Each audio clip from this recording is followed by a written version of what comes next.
Benvinguts de nou al videoblog. Aquesta setmana per celebrar una bona notícia. Finalment a Barcelona també tenim bones notícies. Aquesta setmana hem sabut que Barcelona l'any 2024 serà la seu de la 37a edició de la Copa Amèrica de Vela. Un esport de gran tradició a casa nostra i que per tant també hem d'aprofitar per seguir potenciant-lo, un esport que és molt nostre,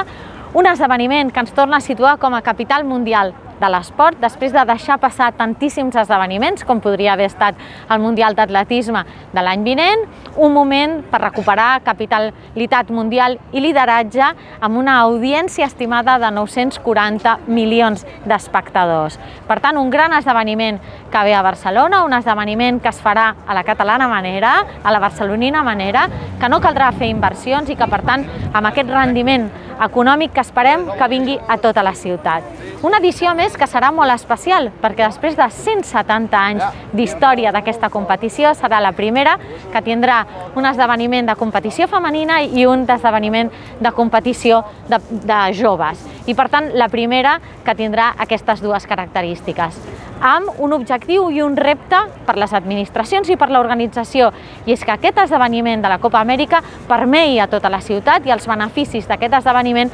arribin a tota la ciutat, que no només es quedi en aquest magnífic port que tenim, sinó que realment arribi a tot arreu, com vam aconseguir fer també amb el Mobile, que ens visita però que permea a tota la ciutat. I finalment, un agraïment molt gran per la societat civil barcelonina, per aquestes persones que han liderat el projecte, que el van rescatar quan estava pràcticament perdut, que ho han liderat, que han aconseguit incorporar el port també amb el seu lideratge i la seva expertesa per tirar endavant aquest projecte i incorporar Generalitat i Ajuntament en aquesta fita que ens espera el 2024. Felicitats a tothom, un agraïment molt especial per les persones que van tenir la visió, aquesta manera de mirar cap al futur amb orgull i amb ambició de la nostra ciutat, i esperem ser la capital que es mereix el nostre país i rebre a tothom el 2024.